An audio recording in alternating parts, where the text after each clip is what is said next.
The circle of life. You live, you work, you die. Now, most people are scared of dying, understandably so, because I am too, but imagine being the one who prepares the body for a funeral. Hello everyone, and welcome back to our channel. I'm your host Emily, and today we're counting down our list of the top 10 real scary stories told by funeral home workers. And let me just tell you, I got goosebumps reading these, so be prepared to be thoroughly spooked. Number 10. Ghost of the Dead. This worker said, "We had a younger man a few weeks ago who passed suddenly. One night after closing up and hitting the lights, we walked towards the back hallway. As I looked down the hall before heading out the door, I saw a man with dark hair and a dark suit at the end, just standing there. I thought it was a director, and when I blinked, he was gone. The director with me that day was in a light gray suit and had blonde hair. The next day, I went to close the casket in the chapel. Lo and behold, it was the same gentleman that was in the hallway the day before. Two of my coworkers said they experienced similar events, such as when walking past his casket, they felt they bumped into someone, but no one was there." That is creepy, I'm telling you. Ugh. Number 9. Stolen body. Julie Mott, who lost her life battling against cystic fibrosis, left behind a mysterious case post her death. While the funeral should have been a part of the grieving process for her friends and family, the funeral was the start of a new nightmare. Sometime after the visitation and just before closing of the funeral home, someone took Julie's body. Yeah, they just left with it. The police and family were stunned to hear this, for no one knows who actually stole the body. Theories of an obsessive unidentified boyfriend, involvement of the funeral home itself have been formed, but it is still unknown as how and where did Julie's body disappear. Now this is scary and just sad. How can someone disappear with a dead body and no one noticed? Number 8.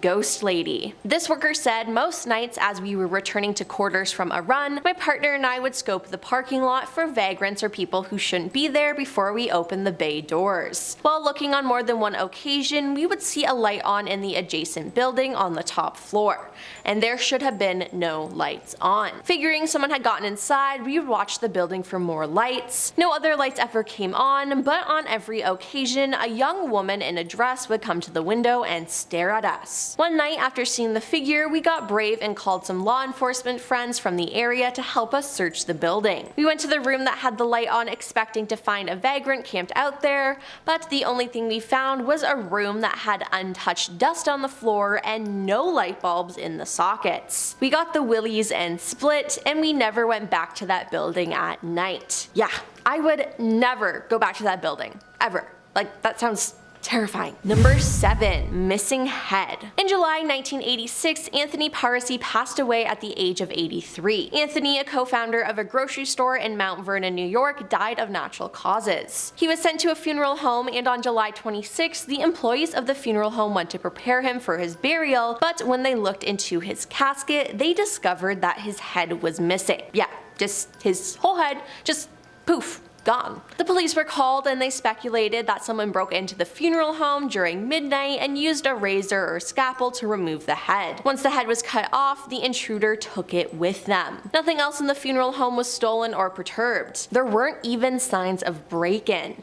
The police were baffled by the case, and they have no idea who stole the head, why it was stolen, and they don't know what happened to it because it was never found. Number 6. Spirits of the dead. This online user said, "My grandpa was a mortician for a small town in the late 60s. The morgue was attached to the house that my mom lived in. One day, her boyfriend Tom came over to the house and no one was home. They'd been dating for a while and he was comfortable going inside and waiting for my mom to come home. On the way into the house, Tom noticed that the door and windows into the morgue were open, so he checked it out, found it empty, closed everything, and went into the house. A few minutes later, he heard a loud slamming noise come from the morgue, so he ran to see what was wrong and found that the doors and windows had been thrown fully open again. He got out of there real quick, and when he told my grandpa about what happened, my grandpa just calmly explained that they had picked up a deceased woman that morning and the spirits were welcoming her and visiting with her. Next time, Tom should just leave the doors and windows open." Number 5. Doppelganger. This worker says, I was once working at a mortuary and had to pick up a man from the medical examiner's office. When you do that, at least where I'm from, you get the receipt when they release the body to you. The receipt has all the personal belongings that are with the deceased. When I brought the man back to the office, I opened up the body bag to make sure all the belongings were there and double checked the receipt. When I opened up the bag, I was stunned to find this dude looked almost exactly like me. He was my age, had similar tattoos and similar spots, had the same long hair I do, even had the same style of jewelry I was wearing. It took me so off guard that I stood there in an existential crisis until the embalmer came in and was like, hey, how's it going? Ah, holy that guy looks like you. It's the only case I've had nightmares about that I'll be the one in the body bag with the deceased man opening it up. Now that sounds absolutely horrifying and I can't imagine that happening. Number 4.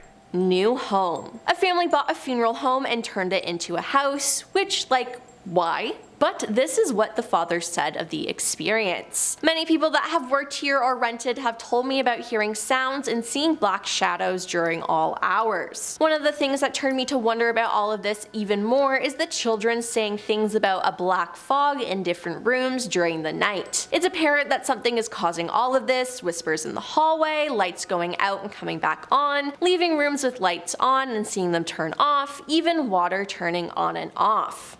Finally, when people remodeling came to me and said something about a high-pitched drilling noise from the basement one afternoon, I told myself and my wife I'd humor everyone and speak with a local psychic. I did so the same afternoon of the drilling, and the psychic was a nice lady, but I was frustrated that all she kept saying and insisting to me was that I shouldn't remodel and stir up the spirits in the building, and I am causing nothing but problems some people in the community would choose to forget. Before the phone call ended, I remember very well the last thing she said: "You, sir, are playing with fire." So after a few days, I called a local Christian preacher who prayed for me and claimed I was involved in a demonic process and should come to church Sunday morning before it's too late. He did finally come over to the building and did some water sprinkles of whatever it is called around the place, but when he left, everything started freaking out. Lights would turn off and on, and we would start getting lightheaded sometimes when we walked through areas of the building. So now, ever since that day, my wife won't stay in a room alone when we are here. We still don't really have any clear answers on the building, the items inside, or its terrible history, but after we finish remodeling, we hopefully clean and rid ourselves of the spirits of Jacob's funeral home. Now, this is literally the beginning of a horror movie, and they should move out. Like, right now. Number 3. Peeking from the hallway. This is a story about someone's childhood experience. They said, there aren't many options in my town for funeral homes, so almost everyone in town has been to all of them at some point in their lives for service. I remember as a child sitting on a chair in the lobby of one of the more prominent funeral homes, bored out of my mind during a visitation for a distant relative. A kid I knew from school walks up and says hi, and we start to chat when something catches my eye. Far down the hallway, going into a closed-off area of the funeral home, I see the hands of an old man come around the corner and grasp onto the wall. Slowly, the old man peeks his head around the corner and just stares blankly down the hallway into the visitation room. I'm thoroughly weirded out, and I look over at my friend who is staring down the hall. He turns to me and says, "What is he doing?" When we look back, the man is gone. I'm sorry, but the image of that is absolutely terrifying. I hate it. I have goosebumps. No. He continued on by saying, we didn't ever really talk about it again until 20 years later when I got a call from my old friend out of the blue. He says, this is going to sound crazy, but do you remember the old man at the funeral home? It was a little hazy on it, but I did remember. He continues to say, well, I was just there and my daughter saw him. During the viewing for my Uncle Bill, she came over and asked my wife why the creepy man down the hallway was staring around the corner at Uncle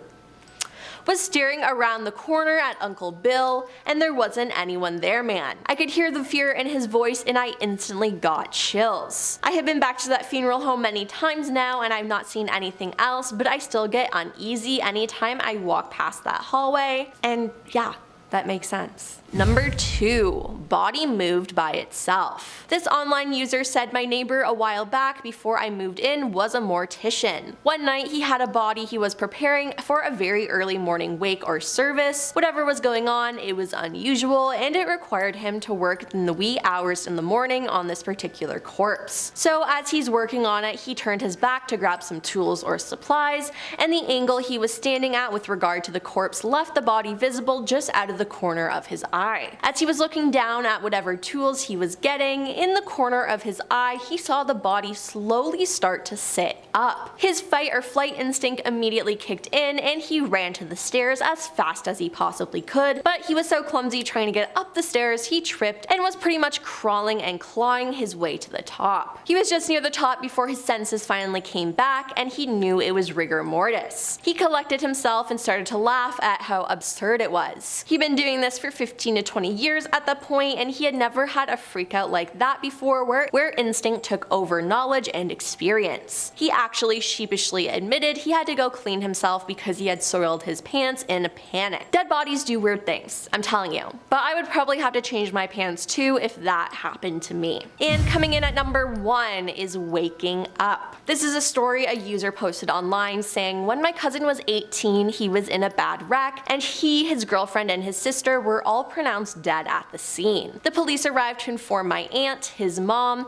and she asked that he be sent to a specific funeral home. While they were preparing to embalm him, he raised up and asked, "Where the hell am I?" Yep. He wasn't actually dead. The funeral director said it was the first time he had ever had to go home and change his pants. I should add that the top of his head was open and his brain was exposed. He was sent to the hospital, and the same police officer came to my aunt's to tell her he was not dead, but in the hospital. They thought he'd be in a vegetative state. But a few weeks later, he walked out of the hospital. He has horrible headaches on occasion, but he's led a successful life and he's a great guy. I mean, what a positive turn of events, but that would be so shocking. It's one thing for the body to move on its own, but speak, that's on a whole new level. Well, that's all for our list of the top 10 real scary stories told by funeral home workers. Which one scared you the most? Let us know in the comments down below. And I just wanted to say the day this is being posted is my birthday, so if you could give me the best birthday gift by liking this video and subscribing to our channel, I'd be very happy. Well, I'm your host Emily, and I will see you next time. Peace.